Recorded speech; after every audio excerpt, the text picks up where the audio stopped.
Hey, Sound Up fans, it's Mark Goodman here.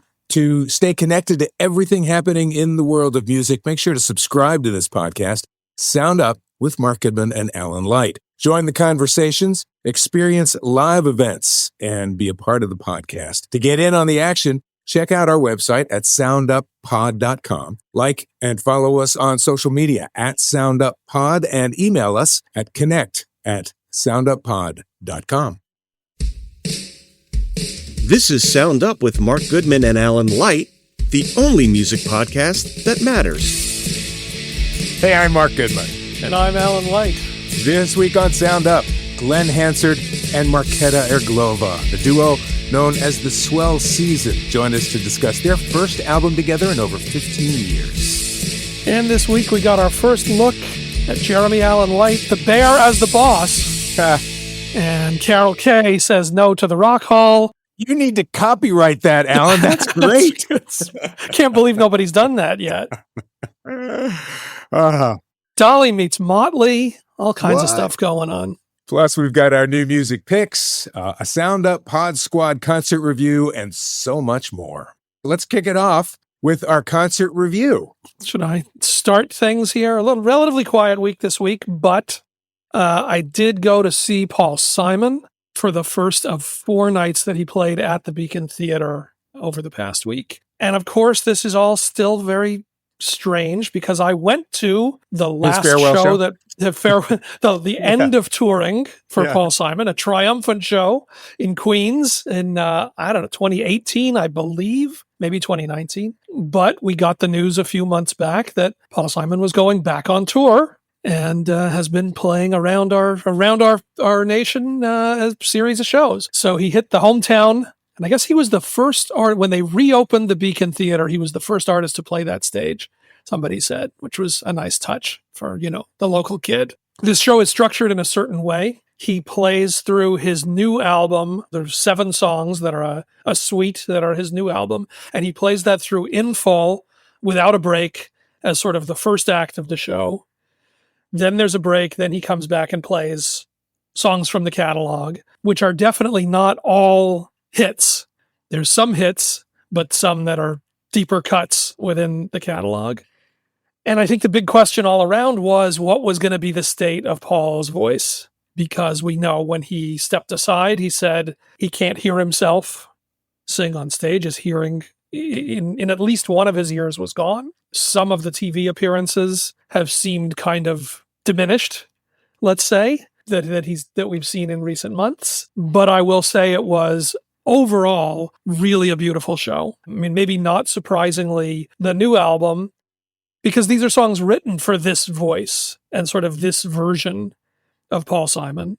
Can you explain what that means, written for this voice? Because, as you say, that is the question. Yeah, these are new compositions that if people watched Alex Gibney's documentary, that's largely, in addition to a retrospective of the career, is a lot of footage of these sessions. Making this album, he was already struggling with his hearing and with a sense of, sort of racing the clock to get this thing done while he still felt capable of doing it. And so these are done for this range and this sound and sort of what he's capable of doing in this chapter of his career. The album, again, partly there's no singles. It's about 30 minutes. It's one unbroken piece, basically. It was not a big commercial success, but is a really lovely piece of work. Meditations a lot on mortality and aging. And, the place was silent and enraptured by that, which was great because it's, some people know it, some people don't, whatever. It was a statement that's the opening half hour of the show, and it was great. Edie was not there, Edie right? was there. She was. She came out a couple of times. She does some couple of harmonies on the new and record, the last track is kind of a duet, sort of 2/3 him, 1/3 her, but she did come out and sing her part. Oh, that's great. Which is very nice. Yeah. The touchiest moment was he came back and he opened then the main set with Graceland. And I gotta say, he did not sound great singing Graceland. That's a challenging one that maybe doesn't really suit where the voice is right now. And hearing him open with that, you could sort of hear a feeling of like, yikes, what are we in? Like, what's this going to be? What's he going to be able to do for the next hour and a half? But from there, I feel like the songs were, either chosen or adjusted for the limitations of his voice as it is right now.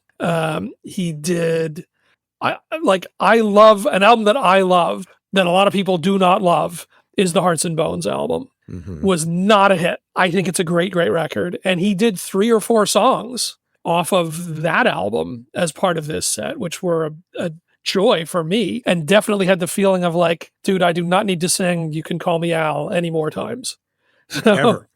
So skipping that. But some of the other, he did, I thought a really beautiful version of Slip Sliding Away that was all about sort of, there's always sort of the rhythmic approach for him and the different phrasing and the different delivery. And that one really, he was stretching and pulling and kind of reorienting a lot of the lines. And I thought it was great. And some of the songs really clearly, take on an added power and significance from this smaller, more limited voice. I mean, he closed doing Sounds of Silence, and it's just, a knockout, feeling it 60 years later as an old guy singing this, as an old guy singing in a sort of cracked voice, hearing those lines, that hits you really, really hard. Both just sort of, what that means historically, but also what it means to be singing some of that stuff, with all of the added years and perspective and time and everything else. Always, Paul Simon has just spectacular musicians playing with him. That has been true always. The bass player, who is the one surviving member of the Graceland band, still out there. But, as always, they're just able to play these arrangements really, really beautifully. And it did not 100% work, but it was all in all both a really successful and I think a really powerful show that he put together. Yeah, I'm looking at the set list, and holy Renee and George Magritte. Yep. Oh my God, I don't think I've ever seen him do that. Yeah, I don't know if he's done that previously, but that late great Johnny Ace. Yeah, late great Johnny Ace too. Jeez, these are these are complicated songs. These are songs with different parts and pieces to them, with string and keyboard parts, but they're not big vocal songs. He didn't try to do Bridge Over Troubled Water. He didn't, there was a couple. I guess he did Homeward Bound and he did Sounds of Silence, and I think that's it from the Simon and Garfunkel catalog. And some, me and Julio was largely left as an audience, for the audience to sing. That was more about just the feel of doing it. Edie did the whistle solo, by the way. That's good. Well, because he couldn't whistle anymore? I don't know. What? She's the better whistler in the family. What can I tell you? I think I know the answer to this, but did he at all address the fact that he had said goodbye however many years ago? And here he was again doing 4 nights? He really did not. And of course, that was with the understanding, not I'm never going to play live again. No. But I'm not going to tour anymore. Right. And yet, here he is. And he's touring. He sure as hell is. By the way, between Paul Simon, the Stones, the Who, Dylan, there's a whole different 80s channel you can do, Mark. See people over 80. 80s channel takes on a whole other meaning at this point. Frightening, but true. So, yeah, and I said, I continue this crazy tour of having seen Fogerty, Ringo, Grace Jones, like everybody is over or knocking on 80 this summer. So that the Grace Jones review you did, by the way, I hope people heard that. I haven't seen her since I saw her at it was called the Ritz when I saw her, this club downtown. And the only time I've ever seen her, and I will never forget this night. I was on the floor and somebody was, in front of me, pushed up against the stage. And this guy reaches up, she's singing, this guy reaches up and grabs her leg, just touches her leg. And she leaned down and punched that guy and totally smashed the shit out of this guy. It's like, whoa, that is badass. She would do that now. That's what I was wondering. How she at looked. 77, she still totally exuded all of that. That was the surprise. I mean, maybe because I've seen all the, I've seen Fogerty in recent years. We've seen Ringo, like the others are not. I had not seen Grace Jones. I don't know in God knows when, and she still brought it full force. That was the I don't want to say it's a surprise. I can't be surprised, but that one over delivered the most, I think, out of all of this set of these elder folks. I love that. That's fantastic. All right, let's leap into some news. I was pretty excited to see that little snippet, that trailer for, I'm going to steal this now, The Bear as the Boss. Glad you like that. So good. That is so good. I was impressed. The first trailer popped up just before the weekend, Springsteen Deliver Me from Nowhere. And I saw lots of response. I didn't see anything really negative about it. I only saw positive. I mean, there was some mixed, but I didn't see anybody going, this is awful. Why does he even bother? I saw some of that. I will say, yeah. Well, all right. Well, Springsteen himself has given the film his thumbs up, though not without some reservations. He says in a new interview with Rolling Stone that while he occasionally visited the set during shooting, he stayed home on days when the movie was getting too personal. I know he has said that this was the scenes that were depicting his troubled childhood. What was his exact words? Well, some of the scenes I wasn't at. If there was a scene coming up that was sometimes really deeply personal, I wanted the actors to feel completely free, and I didn't want to get in the way, so I stay home. But it's among the most painful moments in his life is what this film is depicting. You guys both pretty immediately jumped in very enthusiastically when we circulated the trailer, whatever day that was. What was your what did you react to? For me, a couple of things, just like at first blush, 2 seconds in, he, that scene of him in the trailer at the mic, all sweaty, and he kind of looked like Bruce. Look, I have my problems with biopics, period. So, once you get past that, and I guess to a certain extent, sort of like the Dylan movie, Tim Chalamet didn't try and mimic Dylan, but he leaned in that direction with his own voice. And I felt like that's what was happening here with Jeremy Allen White. What did you think? It's funny. The first thing that got me excited was the first time in 3 or 4 years where I've seen Jeremy Allen White on screen, not wiping off a plate or adjusting some food. So that was nice. But I did feel in this case, he is leaning a bit more into being more identical to Springsteen. I mean, listen, he does resemble him, and you don't really think about it until you see him in context. And then you're like, wow, he really does fit the bill. So that was, the first thing that I noticed. But it's also, Bruce, especially back then, there's a quiet intensity you need. And I think that's what really comes across is the way he kind of carries that. And a lot of this, trailer, there's not a lot going on. It's just a lot of that intensity that Bruce has. But he's almost, to me, not the star of the trailer. The shots of the Landau. Jeremy Strong as John Landau seemed amazing. Yeah, I agree. I think it could look good. The casting I felt pretty good about throughout. The two things that jumped out to me, my big question is just what is this? This is based on Warren Zane's book that is about the making of Nebraska and sort of the crossroads that Bruce was staring down when he decides to do this record, this very dark record by himself at the moment where he should be going for superstardom, and how that then tees up what becomes Born in the USA down the road. I'm like, how do you make a movie about a guy sitting in his bedroom alone with an acoustic guitar? Like, what is this movie? And what's immediately evident from the trailer is they're clearly more expansive. I mean, it goes to obviously what's footage from the Born in the USA tour.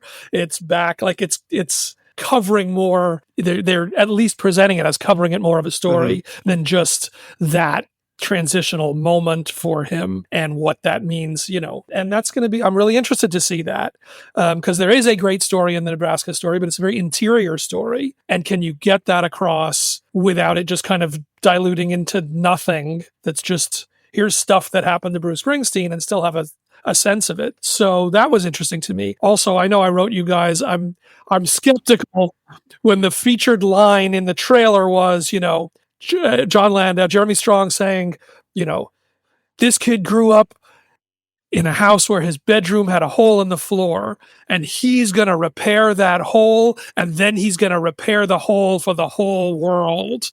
Like, man, I don't know. I realize trailers are what they are. You got to choose a 5-second moment that's going to ring out somehow, but that gave me a little bit of, that pumped the brakes a little bit for me. It's a big contract. You think they should have just flashed back to his original comment back when he saw Bruce for the first time, maybe? I don't know if we needed that either, but it's, the fear of going really overblown, over dramatic, that gave me, not a lot of reassurance about that. Never going to judge from one line in a trailer, but just noting that that's a certain kind of a swing in a world. Yes, very much. It's true, but I'm anxious to see it, and I'm I can't wait to see it. To give a pause and say let's see how he does, see how everyone does, and it's true. The casting seems great, so that's a head start right there. This year of Bruce, as we have the 50th anniversary of Born to Run coming up over the summer, as we have the movie coming out in the fall, as we have the 7 Lost Albums box set coming out this week. Tracks 2, yeah. Tracks 2, plus all of the attention on the international tour and everything that he's been doing with that platform. 75 years old and a whole lot going on in Springsteen world right now. I can't wait. I'm going to be in Milan next week. Is it next week? I know you're going soon. Is that? Yeah, great. Next week. Yeah. Amazing. Next Thursday night. Yeah, fantastic. If you speak to him, ask him, did he fix that hole? I'm going to ask him about that. I heard that there's supposed to be a little meet and greet or something before the show. I haven't heard details on that yet, but we'll see. And I'm going to do my best taking the time zone difference into account here. Maybe I can call in a review. See which day, maybe that we've got to wait till you're back anyway. So we'll get it one way or another. So another baffling story this week. This is the one that when I saw this, you, Alan, were the first person I thought of, because we've talked, off camera about how important getting this woman into the Rock and Roll Hall of Fame was to you. So what happened? So I have no more information than anybody else does, but it was announced whenever the announcements came a little while back that among this year's class of inductees into the Rock and Roll Hall of Fame is studio bass player Carol Kaye. I have said on air for many years, this has been somebody that I have crusaded loud and hard to get recognized by the Hall of Fame. I was thrilled that we finally got it done and got the announcement this week that 90-year-old Carol Kaye said in a post and subsequent emails, "I've declined the Rock and Roll Hall of Fame permanently." Facebook post since deleted in which she said, "No, I won't be there. I'm declining the Rock and Roll Hall of Fame awards show." She said in the post that she was, quote, "turning it down because it wasn't something that reflects the work that studio musicians do and did in the golden era of the 1960s recording hits." She expressed her frustration, her anger with the nickname The Wrecking Crew for the studio musicians that she was a part of. What? I was never a wrecker at all. It's a terribly insulting name. Wow. Should also note that her inductee page on the Rock and Roll Hall of Fame website does not use the phrase Wrecking Crew. I'd never noticed that, but I will now. People have been talking about getting her in the hall for quite some time now. Anytime during that time, she could have said, "Hey, you know what? Don't bother. I'm not going to accept." Well, I'm just, the whole thing is, look, people are going to do whatever they're going to do, and we'll see if this holds from now until November, when the elections happen and everything else. But it's just, the protest is, A, we should all be recognized. I guess, we shouldn't be singled out and recognized because it was a collective effort. And B, the name that people use for our collective effort, I don't like. I just don't know. First of all, several other members of that group are in the Rock and Roll Hall of Fame. Hal Blaine is in the Rock and Roll Hall of Fame. Steve Douglas is in the Rock and Roll Hall of Fame. And none of the Funk Brothers of Motown didn't go in as the Funk Brothers. Right. Like no group has gone in under their as a loose session group. Outside of the E Street Band. Well, bands have gone in, touring bands, but not, this kind of a situation. So the record thing, I don't even know what she's talking about because, again, it doesn't even use that phrase in the page about her induction. And B, again, okay, as you said, if she had an objection to this, I suppose she could have said that earlier, but the precedent is that others have gone in as individuals who are members of these kinds of collective groups. So, okay. So I don't know, whatever. It's fine. If she's still going in, she will still be recognized. She will still be on the wall, whether she shows up or not. And for history, it will be recognized that this amazing pioneering woman who played these historic parts on hundreds of classic songs is in the Rock and Roll Hall of Fame. I just don't really understand why there has to be any bad feeling around this. I don't understand what that doesn't reflect the work that studio musicians do and did in the golden era. I think that she's saying it was all of us and none of us should be singled out for recognition. Right. And I think she's taking the name very literally, like, no one thinks you wrecked anything. You guys made this. That's a fight she's had. Hal Blaine was really the guy who sort of championed the name. Right. And by the way, they made a Wrecking Crew documentary. Yes. And she is in it. Yes. She did appear in the film that tells the story of the group and is called the Wrecking Crew. Wrecking Crew, right. Which, by the way, is such a badass name. But in this case, where she's not being called that, she doesn't want to participate. But there was others who had totally, I'm not coming, I'm and showed up anyway. And I don't know. I certainly hope that she gets in the spirit of it. Everybody does what they got to do. Fair enough. So you can sleep nights. It's fine.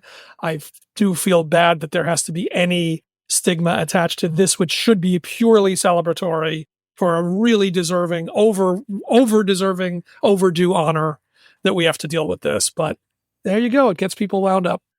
For sure. Speaking of wound up, you might get wound up. If you're a Motley Crue fan, how do you feel about Motley Crue and Dolly Parton teaming up together? Or if you're a Dolly Parton fan, how do you feel about her teaming up with Motley Crue? Roger, you said you have thoughts on all of this. I have notes. So yes, I do. So for years now, I've been saying a country artist needs to redo Home Sweet Home because it really does play well as a country song. Lyrically, tone-wise, sentiment-wise, it is the perfect country song. That said, what Motley Crue and Dolly Parton did was just go in, take the original version of the song, and just have Dolly take some of the verses, do some background vocals, add some lines here and there, change up some of the phrasing. They didn't re-record the song. They didn't do anything else to it. It's just... They just mixed her in. They just mixed her in. And I gotta say, my first thought when I heard this was, at some point, even Dolly Parton's going to jump the shark. Like, someone's just going to make a decision that it's like, you've gone too far. It's enough. Once again, enough already. If Dolly had gone in and just re-recorded Home Sweet Home on her own, the way she's singing it in this and the way she's phrasing it, which is fantastic, it would be a great, great version. And what's odd is that they chose to do it this way because this is not the first time they've gone in and re-recorded Home Sweet Home. They did it years ago for, I think it was for the Hope for Haiti Now benefit or one of the benefit relief funds where Chester Bennington joined them. But it was an entire re-recording. Mm-hmm. They all went in and redid their parts. This is not that. It's a great song. Adding Dolly to it certainly doesn't hurt it in any way. I just think it's a missed opportunity. I mean, look, she could remember when she did that acoustic sort of bluegrassy Stairway to Heaven, however many years back. Like, she also could do more of that kind of a treatment. I mean, she just did the big rock duets album that is rock arrangements, that isn't, doing that kind of reinterpretation. But she has done that in the past. She did that with with the Collective Soul song. She did Shine that way too, which was great. I mean, she's hitting she's hitting notes on this that only she can hit. Sounds phenomenal. I just think a pure Dolly version of this would be spectacular. Well, I think probably just, being inducted into the Rock and Roll Hall of Fame and allowing herself to be inducted set her up for this. Well, set her up for that whole last album with all the rockers on it. Right. So she's just going to stay in that lane now. And Nikki Sixx looks thrilled to be working with her on this. I'm sure it was a great time, but I just wish it was done more in the country, kind of feeling of it. Meantime, Dolly just announced Vegas residency. You saw she's doing 6 or 7 nights. So I feel like that must have happened before, but maybe not. But the best is the cover of the single, or what they've been using to promote it, is the Hollywood sign, and it says, I think it's Dolly Crew. Dolly Crew. Dolly Crew. With the umlaut, I hope. With both umlauts, yes. You got to have them both. All right, so that's from the Beginning album, a new singles collection coming out September the 12th, the same day that the band's going to kick off their 10-show residency at Dolby Live at Park MGM in Vegas. Wahoo! I'd love to hear from you, the Pod Squad, what you guys feel about this cover.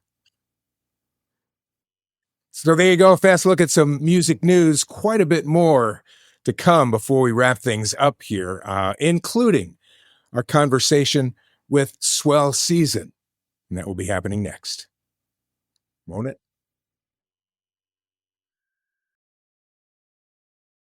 Welcome back to Sound Up with Mark Goodman and Alan Light. We've been looking forward to this. The movie Once, starring Glen Hansard and Marketa Irglova, made international celebrities of the two stars. The song Falling Slowly from the movie soundtrack took the Oscar for Best Song at the Academy Awards in 2008. Though they did break up at the end of the film, the duo stayed together personally and creatively and put out 2 albums. Then the documentary, The Swell Season, showed the evolution, I guess that's the right word, of their relationship into something not a breakup exactly and not a traditional relationship. We've seen music and performance from the duo, who have been going by The Swell Season for many years now. Now, better than 15 years after their last record, The Swell Season returned with an album of all new material called Forward, due out July the 11th. I welcome Glen Hansard and Marketa Irglova to Sound Up. Thank you so much for joining us, and congrats on pulling off this relationship.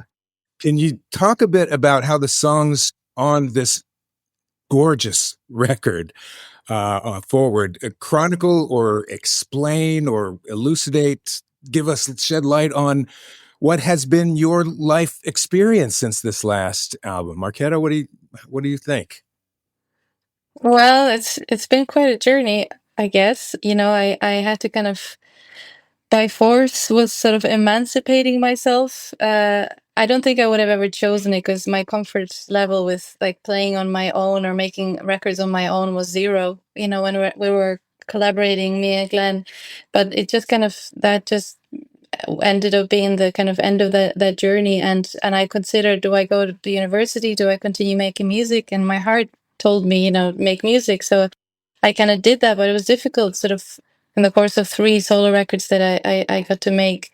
I was kind of finding my voice, literally and metaphorically speaking, I suppose. And in the middle of that, I was also I became a mother to 3 little kids that needed me, and I sort of just kind of stepped away from the musical world, from the world in general, I guess, let's say like that, for 8 years, and kind of just am returning to it now, I suppose, through this Swell Season chapter after many years of not touring at all. And to be honest, I don't think I would be touring if it wasn't for this Swell Season record, because I would sort of happily continue to create in the studio and stay in Iceland, but there's something about touring with Glen that is very enjoyable and kind of pulls me enough for me to kind of overcome any sort of difficulty that is connected to that with my family or the life that I've been leading so far. So it's an amazing thing to be here with a new record and to have just done a tour playing all the new songs. And I'm incredibly grateful for the opportunity to revisit this with Glen. Glen, you've stayed busy through all this time. You've worked on your music. You've done all your collaborations, all your work with Eddie Vedder, all the things you've had going on. What's the sense for you of which songs, what ideas are the ones that made sense to bring back when you got back into a room with Mar? Were there things over the years you were holding on to? Were there things that you thought, man, that I really know what I should do with this, but I don't know if this is the time to do this? From your end, what was it that fit back together? It's a good question. I just kind of write songs and I don't really think about where necessarily they'll fit. And oftentimes I don't write songs. What I do is I just come up with a bunch of ideas and they just hover in the back of my head. They don't really they may exist on a phone recording and some I forget, but there's usually a whole host of ideas kind of flying around my head. And when I remember sitting in a diner, Mel's Diner in Los Angeles, and I was missing Mar, and I sent her a message, and I was like, we should do some gigs, we should get back together and just play some of those songs, and I'm sure maybe some new songs will come. And Mar was like, let's chat about it. That sounds good. And we got on to our agent, and we booked a small tour. And on that tour, I heard some of Mar's new music. No, of course, I knew her records, but I heard some songs. And when she played some of her songs in the context of me singing harmonies, her songs took on a different sort of a feel, as did mine. As some of the new songs I was working on always have a different feel when Marketa sings on them. And so we had the beginning of the idea to go into the studio. I remember hearing her song, The People We Used to Be. She played it in soundcheck, and I was like, wow, what is that song? And she said, well, that's just a song I wrote years ago. And I was like, well, we should go in and record that. I mean, that sounds like it would be something, she's like, so for what? I was like, well, let's go in and studio and just sort of see. And Marketa lives in a beautiful studio in Iceland called Master Key, and her husband Mio is the engineer, and it's an amazing studio. And we just went there for a week. I brought my family, and we went in, we started playing, and I just started going like, okay, so I have this, I have this, I have this, I have this. And Marketa made a film, and you can kind of see me kind of just playing ideas on the porch going, well, there's this idea and there's this idea. And then once Marketa goes, yes, what's that? Then I know that we're into the right area, and then we start picking it apart and then start fleshing it out, and we build something. And that's really what the record is. The nature of the two of you collaborating seems really interesting and unlike, I think, what a lot of artists experience. There's some sort of connection, some sort of psychic connection, it seems, between the two of you. In fact, Glen, the way that you just described, you're working on things, but you look to Marketa for her to go this. And it feels, Marketa, as though you say, I needed Glen. I need Glen to go this. Can you talk about how songwriting fits into your lives? What do you learn about yourselves and each other as you go through this process, putting together a new album? Well, I tend to kind of go very deep into the kind of feminine, I suppose, in my music. If I'm kind of allowed to just kind of follow the music where I want to take it, I'll go very deep into the feminine, and kind of dress things up and make it kind of lush and beautiful and polished and kind of pristine almost, and you can definitely go too far in that direction, I think, which is why when I'm working with Glen, it's a kind of a healthy thing for me, because he likes to keep things raw and spontaneous and kind of, he's not too precious about things. And so he kind of pulls me more into the center, I suppose, where he can kind of hold both energies at the same time, because he's so good at the masculine. And so with the representation of both in our sort of creative process, it almost allows me to just kind of relax into, okay, this is my place. I know what his place is, and here's the meeting place. So, and it feels like a relief to me, because it's a lot to kind of you kind of, when you carry it on your own, or you're kind of trying to peel all the layers off to kind of get to the center of it, it's nice to have a kind of a mirror, or a bouncing board, to kind of keep track of your ideas. So I love working with Glen. It's a one of a kind kind of a collaboration for me, for sure. Yeah, I mean, there are very few people I would trust to just kind of say, "Well, here's my song, have at it." And one of the first things that Marketa said to me when we first started collaborating a long time ago, she said, "This lyric, that lyric you just sang there, did that happen to you?" And I was like, "No, that's kind of poetic. That's kind of poetic license." And she was like, "Oh, so it didn't happen to you?" I said, "No, not exactly like that." And she's like, "Well, why are you singing it?"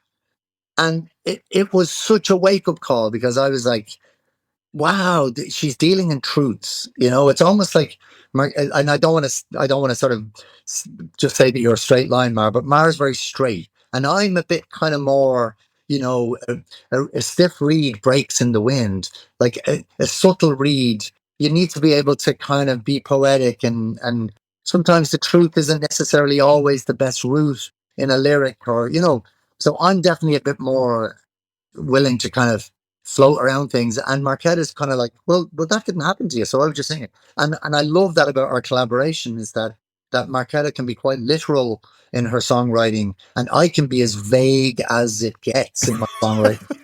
And she pulls me more into the real, and I can pull her more into the kind of, well, just sometimes something emotionally rhymes, but it doesn't necessarily chime full of truth. And I not to say that all my songs are untruthful, but just like I'm interested in the ambiguity in relationships, the ambiguity in lyrics. I'm interested in the imagination taking you halfway, and then the rest is really up to the listener to kind of, and maybe that can be seen as lazy, but I've always loved those kinds of songs that just kind of they kind of bring you so far, but they're not painting the whole structure. And what I love about Marketa is that she is able to listen to a song of mine, and I know by the look on her face that no, she doesn't buy this.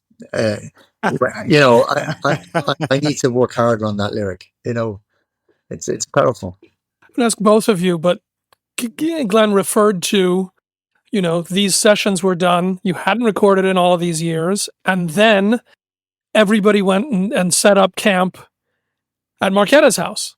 That not only Glen, but Glen and his full family and the other musicians and everybody decamped to summer camp at Mars Studio, which seems like high stakes, high pressure to get back into this after all this time and after all the history and everything else, and say, not only are we going to make songs together, we're all going to live piled on top of each other, work to see each other 24 hours a day, work but also have meals and play and run around the city together and whatever. What was that? That should be no problem. Yeah, was that an obvious decision? And did it feel like, wow, this is really we're going to take a big swing and go all in for this? Mar, did you know what you were signing up for to do that? I really believe that was the right way to do it. I didn't necessarily, I'm not known for thinking every part of it through to make sure that rationally this is the right thing to do. I tend to just kind of follow my heart. If I feel like if it feels right, if it feels like the right thing, I'll just go for it and deal with the journey of it, whatever it is. And the thing that I was, I couldn't know for sure, apart from how our kind of creative energy would be after all these years.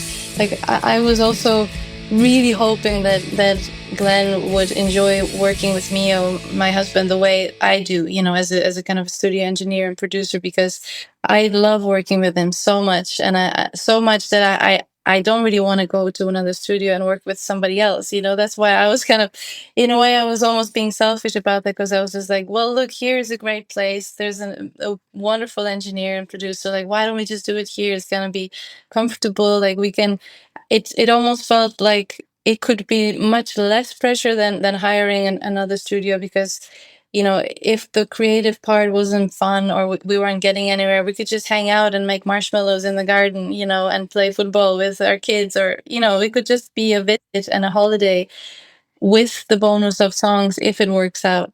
So, but I was so delighted that Glen and Mio got on, and personally, on a personal level and creative level, and I already knew that Myra and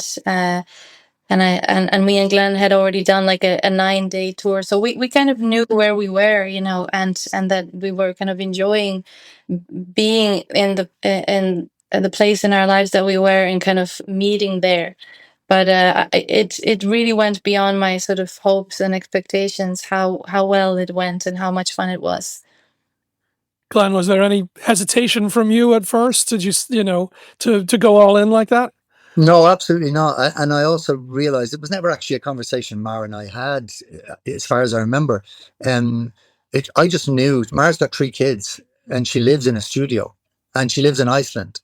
Everything about this is a yes. And then the other thing is that Mara is one of the greatest cooks that I know. And I'm sorry if that sounds a little chauvinist, but she's still one of the best cooks I know. So I knew the food would be great. I knew I knew we'd be in I knew we'd be in an amazing studio.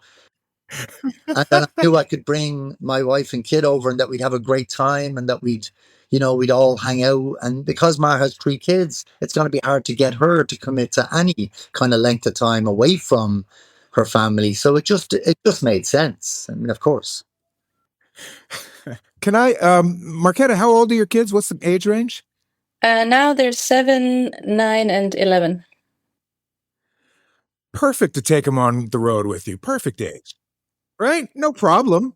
Well, Hey, Glen, for people who aren't watching on the visual, Glen just picked up his son, and how old is he? He's 2.5. 2.5. Again, perfect. Yeah. You got all the whole family out on the road. I can see it now.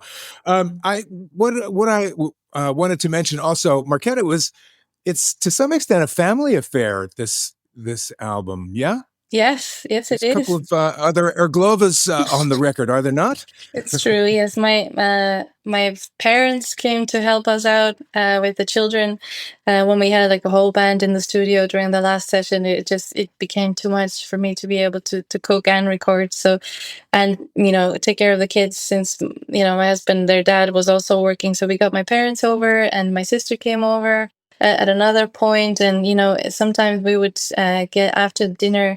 We would all just kind of go up to the studio, because we live on the bottom floor, on the ground floor, and the studio is on the upper level. So we would go up to the studio and just kind of sing along it almost sounded like the way if you ask people at a concert to sing, is this kind of just, none of them are professional singers, but together all the voices create this very special kind of sound. So we got that for a few of the songs where we wanted it to feel a little kind of like a community, or give the song a little bit of a boost. And it was fun. Like, the 3 kids are there. My daughter's friend was hanging out, so she tagged along, and all the bands. So I always love hearing that in the songs. How did Tina Dico wind up? Was she part of that crowd, or was that somewhere else another time? Or yeah, they were part of the first session, if not the second one. Sorry, either or. They were part of it because they're our neighbors, and they're amazing musicians. Yeah, they live on the next street from us, and we love them as people, as musicians. And when we were still kind of in the stage of bouncing ideas around and kind of forming the songs, we invited them to sort of come play and sing on some of them. And we had food, and we hung out, and it was just wonderful to have them, because they're such great musicians. And I think they ended up going on tour with Glen after that, opening up for him, and it was a nice connection to kind of make at the time. Obviously, there's time, distance, maybe perspective at this point from what happened to you guys with Once. The whirlwind that was, from nowhere into this film that became a phenomenon, into the Oscars, into the Broadway show. Does it seem real that all that happened? How do you look back from this point on that chapter of this story? Does this seem like a thing that happened in another lifetime, or something that you still can feel really, immediately and viscerally? Does it still feel really present? Yeah, both of those. Both presents and also like another lifetime ago, but both in a wonderful sense. in Glen, for you, what's... Yeah, I mean, I think back to Once, and I think back. Well, when I think back to Once, I think back to Dublin conversations in my kitchen with Mar and John about these characters. Who are they? How would they say this? How, because we weren't actors. I think back to that period. I think back to the moment when we made the film, and then we're going onto the street with cameras and just kind of, and just every day being up super early and making this funny little strange film about a street musician who meets an Eastern European, woman who just sees him. She sees him and gets him, and in many ways she's the hero of the film, because she's the one who kind of shows this guy that actually he might have some talent, but more than that he may need to just go figure out his situation with his girlfriend. She kind of pushes him to sort of open up, where he's a bit shut down and a bit lost and a bit closed up. So I think when I think about Once, I think about that. And then, of course, there's all the stuff that grew out of that, which was we went to Sundance and then we won the audience award at Sundance. We couldn't believe it. And then it got bought by first Fox Searchlight, and then there was talk of maybe an Oscar short list and long list, and then a short list. And next thing we're in LA, and we're going around. We're in Barbara Streisand's house. We met Ringo Starr. Things are just like, what's going on? And the film had this beautiful, strange little life where it was opening up in small cinemas all through America. And the first weekend it did well. Second weekend it did better. Third, we were getting all these reports that the film's doing well for such a small little thing. And then to end up in the Kodak Theatre was just such a mad moment. And there were many little kind of twists and turns even on the way to the Kodak Theatre.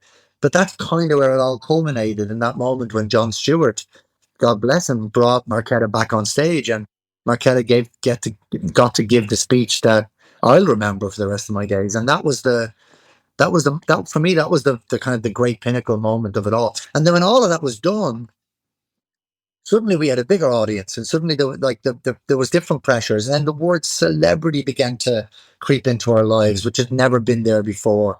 And it was kind of a tough one to navigate, that particular, because that's a tough word to navigate, and it's a tough feeling to navigate. But I think we did all right, and now we're 15 years on from it, and nobody's died, and we're in good headspace, and we're still writing songs, and it just feels like we're back to a more honest fight. That's what I was going to ask you about. To having made the journey, this 15-year journey, how does it feel at the moment? Alan said, how does it feel looking back? And it seems as though you're maybe in the best place ever, and you're going to be going on the road with the entire family. Or maybe not the entire family. No. I mean, how does it feel? It does feel. It feels great. It feels great. Go on. Yeah, it feels. Both of you, yeah. Well, sorry, Mark. I'll let you answer it, and then I'll chime in. No. Please go. Okay, I would say that the success of a band, or the success of a collaboration, is when you stand on a stage and you deliver a new song, and it's all about how that new song lands. Does it take root? Is the soil fertile? I'm glad of the fact, we've just toured Europe, but I'm glad of the audience coming to us with what we've got now, that it isn't just a nostalgia act, because that's the danger. You go out on stage and people only want to hear Falling Slowly, and then they just leave as soon as you play that. Whatever. If that was what was going on, I don't know if I could, with all honesty, stand on the stage and go and kind of fake it. What I genuinely do feel is that we're going on stage and we're playing our new songs, and people are going, "That's a good song. I like that. I get it. I like what you're singing about. I like where you're at." And and by the way, like playing Falling Slowly and those songs, I love those songs. I've got no problem with it. But the night can't be about just that. If it is about that, then we're a nostalgia act, and then I'm not interested. Marketa, did you want to chime in? It's all good. If No, not. I agree that it feels really good, to be here and get another shot at this, I suppose, because, you know, I think we could have gone through the rest of our lives without that happening. You know, had we been in different places, like individually, or kind of like we couldn't kind of, you know, find ourselves in a place that kind of that we could sort of coexist in. I suppose like all of that is possible, and it happens for people. Like I'm grateful that after all these years, like our friendship is still strong, like that you know, the bond, the connection that we had, and the love that we had for each other didn't end, you know, with that chapter, and it just kind of changed shape or morphed into a kind of new form, and is kind of allowed to continue to exist, and, you know, and in this way thrive, because, you know, this is where our connection thrives, you know, in the music, and when we're on stage especially. Yeah. And there are plans for you to come to the US. Yes. So if you want to shout out those dates or when things begin. Yeah, we start on July 11th in Vienna, VA, is it? Where is it? That would be Virginia. Yeah. Yes. On the 11th. You said on July 11th. So that's the day that the album comes out. Forward is the name of the album. So on the day the album comes out, you guys start your tour here in the US. I will say for me that this is the perfect follow-up album to what happened to you guys all those years ago. Oh, thank you. It does what the first couple of albums did, and the film, but you've clearly grown. The arrangements are different, the harmonies are different, the songs are just as heartfelt and personal, and yet you feel that 15 plus years. And I want to say thank you for the record, and thank you guys for showing up here. Before we let you guys out of here, we do a couple quick lightning round questions for everybody that we want to hit you with. So these are just questions like off the dome, just real quick, whatever comes to your mind. First question: where was your first show? Oh, in a theater. As mine was I was 15 years old. It was 1985. There was a theater that the police were trying to shut down busking, and the theater group put on a show, and I was the guest busker. Mark? Well, even the first time I was on stage was with Glen, with his band, The Frames, and that was also here in Valmy. So that's where it started for me. Started with a Frames show. All right. Next question, quick. Which venue is on your bucket list? Which room do you still dream about playing? Oh gosh. Well, for me, it's always been the Olympia in Paris. I do love the Hollywood Bowl, even though we've already played there. I'd love to play there with like a symphony orchestra. That would be a dream come true. Finally, which artist do you most want to collaborate with? That you have not. You can't say each other. I'd say Billie Eilish. I'd love to do a song with Billie Eilish. I know it's a you know, it's way up there, but I really respect her as an artist for sure. Glen, Hansard, Marketa, Irglova, the Swell Such season. a pleasure. We thank you so much for taking some time with us here on Sound Up. A pleasure indeed. July 11th, Forward will be at an outlet near you, whether physical or virtual. We'll see you then. Thanks, you guys. Thank you so much.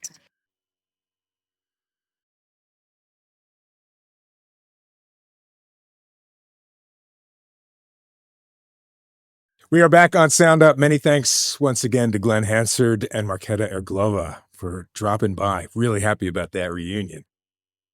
We've got more to go. As always, we love hearing from you. So connect at Sound Up Pod is how you can reach us via audio message and email. Yes. However you want to reach us, type it out or say it into your phone and send it on to us. Connect at sounduppod.com. And we got a Kendrick Lamar and SZA concert review from our friend Sunita. Hey there, Sound Up. I had the excellent experience of seeing SZA and Kendrick Lamar at Soldier Field last week. As much as I love hip-hop and rap, I'm not typically a fan of seeing these acts live. This was a total exception. Kendrick opened the show with the precision of a verbal surgeon. It was all him, no tracks, and it was like his verses dissected our collective conscience. There's a reason why this kid has a Pulitzer. SZA's set was like you were reading her diary. It was filled with equal parts vulnerability and vengeance, all set to fantastic beats. They both played perfectly off of each other, and this crowd, primarily made up of 15 to 50-year-olds, ate up every single word. Unfortunately, due to traffic issues, we missed DJ Mustard's opening set. As we were late, I made my kid climb over a gate, jump a fence, and roll under the security barrier so we could get to our seats on time. I'm not always sure I'm setting the best example for him, but getting to see the show filled with power and wit and singing along to Bitch Don't Kill My Vibe, I'm pretty positive we're going to be all right. Go see this show. Love you guys. What a great parent. Yeah, Well that done, is parenting Sunita. 101 right there. Jump the fence, roll under the... That's really good. And sends in a concert review that clocks in at 59 seconds. That's skill. That's a professional right there. Well done. It is amazing how much, I mean, I don't know if you look, but Kendrick and SZA, how much they continue to just dominate. Like, those albums are both sitting still top 5, probably top 3, however many years now. I mean, for SZA, years. For Kendrick, it's since last fall. And the hit single of them together doing the Luther song, like that, it is just, it feels like they control the imagination at this moment, you know, with not slowing down. Yeah, for sure. I have to say, that's not my area as much. But I didn't even realize they were touring together. So there's that. Start with that. Fill in stadiums. I'm out of touch as far as that goes. The Kendrick Drake thing. I'm like, what? Why? And we've been. How long has Kendrick been around? Almost 10 years now. 8 years. Oh God, well more than that. More than that. Yeah. So I mean, I feel like I've been hearing about him as long as that from famous people and other musicians, and I'm missing it. I apologize, but I'm missing it. Doesn't always work. Everything doesn't always work for everybody. But in terms of things that do work for you, we have new music. Indeed. I have a song that works for me. Yes. We do have some new music for you, a bit of new music. And the song that I picked, although there was a bunch of stuff that I loved this past weekend, Suzanne, not the Leonard Cohen song, Suzanne. This is a new Suzanne by Mark Ronson working with Raye. And I love this single so much. There is more to come from them. I kind of can't wait until I get to hear the rest of it. This is the first time that they have collaborated, and another one on the way. The Raye track is called Grandma Calls the Boy Bad News, that Mark Ronson also produced. That will be featured on the soundtrack for F1, the F1 album release. And they were brought together by the luxury switch watchmaker. I can't follow any. I tried to follow this. I can't pronounce. Audemars Piguet. Anybody weigh in on that? Do I get a 5 or 10? What? I don't know. It's a great Swiss watchmaker, and they brought Ronson and Raye together for the song, part of the brand's AP by Music series to celebrate its 150th anniversary. Ronson and Raye both are brand ambassadors, which is how this all came about. But I don't know if you guys heard that song. It's really, really cool. Mark is one of my favorite producers. Anything that he does, I'm on. So I think the connection probably is watches are always very closely tied to racing. There's usually a racing version of a watch. So I bet that watch is featured in this movie, and I bet they got them to be ambassadors, put them together, make a song. My guess. Thanks for clearing that up, Roger. Mark, I can't believe you took, knowing that Raye is Roger's favorite. Yeah. And knowing that they put out not only did they put out a song called Suzanne, they put it out on the day of me and Suzanne, our wedding anniversary. We took this as an actual gift from them. And Alan's a big F1 guy. And a big F1 guy. You're a big F1 guy? Alan and I both got into it in the most weird way. Not the weird way. My son got super into it, as so many did, because of the Drive to Survive series on Netflix. That is the greatest rebranding effort in sports of our lifetime, and had transformed that sport. And I can't wait. I'm seeing the movie tomorrow. I am probably not as big an F1 fan as you guys, but I worked with a guy at SiriusXM named Steve Matchett, who is an F1. He was years ago, he worked for, I don't know, whatever the biggest team is. That depends on the year. In Depends. F1. Fair enough. That's not a help. Fair enough. So I get the idea, and I hung with some of the drivers, but I would not have noticed or known that could be a McLaren guy, could be a Ferrari guy, could be, I don't know. But we're not gonna run the teams. We're not gonna do it. Anyway, the point is, for various reasons, all of us are on board for the Ronson and Raye song. Okay, named for I didn't my mean wife. that anybody could not choose that. I know. So, all right, I got a couple quickly. The first is a new song, the first in a bunch of years, from Erykah Badu, working with the producer The Alchemist, a song called Next to You, that is a weird, repetitive, vibey, very atmospheric kind of a song that right at the point where you're like, is it just kind of staying in this one place? Kind of lurches into this whole other weird beat, very kind of psychedelic track. I think it's really cool. There is an album coming. It has been a long time, and I am always interested in whatever Erykah Badu is up to. And I think this track is fun and weird, and we'll see where it takes her from here. And then my other, which couldn't be in a farther lane, is from a Americana singer-songwriter named S.G. Goodman of the Kentucky Goodmans, that branch of the family, I suppose, who's put out, I think this new album is her third album, but who I like quite a lot. Kind of dark and spare and a little bit, country gothic in what she does, but a different sort of range of moods on this album. A lot of it coming from a sort of grieving place. She lost a friend and her dog, I believe, at right around the same time. And a lot of the songs are about death and loss, but also songs that are about exploring other moods and other sounds, expanding her arrangements a little bit, as exemplified by a song called I'm in Love by S.G. Goodman, which is maybe not as fully bright and sunny as the title might sound, but definitely is from that side of the emotional spectrum. I like her a lot. Their songs are really well detailed, crafted, rendered in the way that these kind of Southern Americana songs can be. And I would urge people to give it a shot. It ain't Erykah Badu. The one here we got is all vibe. The other is not a vibe song. But those are the two that I'm going to select for this week. All right. So, Roger, did I totally ace you out of new music today? Is that what happened? Yeah, pretty much. Yeah. Did I really? It's okay. You did a fine job. What? No. Come on. What? You picked that song? Why did you pick that song? Because everything. Are you a fan of Raye? No. No. Everything she does so far is just spot on, and she continues the trend with this. Roger has picked every single Raye song as they come out as his new music pick each week. Except one. She did a Disney track I didn't pick somewhere along the way. So let's not get crazy. Well, we should, the ground rules for our new music picks should be known to all of us. And that is, if one of us picks a song, that does not negate someone else from picking the song. No, you can Alan second and I, or when we were third doing our talk show together, how many times did we pick the same song? You can second or third or whatever you want all the time. That's like an added vote. So the moves it up the chart. Right. Something like that. All right. All of these great song picks are available to you. If you want to get a listen, all the new music picks that we talk about here, you just search our Sound Up soundtrack playlist on Spotify. Don't forget to put the exclamation point behind Sound Up, exclamation point. Or easier, maybe just go to sounduppod.com and click the link there.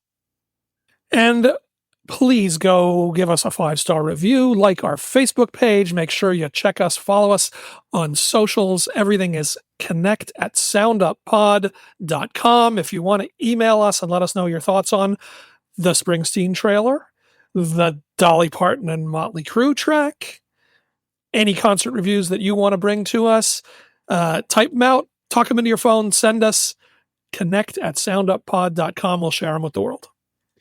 That is true. We thank you for doing all of the above, and we thank you for listening. As always, we'll just suggest thank you for downloading. Tell your friends. We need the downloads. We thank you for listening, and stick with us because Sound Up will return next week. Sound Up is hosted by Mark Goodman and Alan Light, produced by Roger That Media, distributed by Revolver Podcasts. Theme music by Smile from Tokyo. For more information, go to sounduppod.com.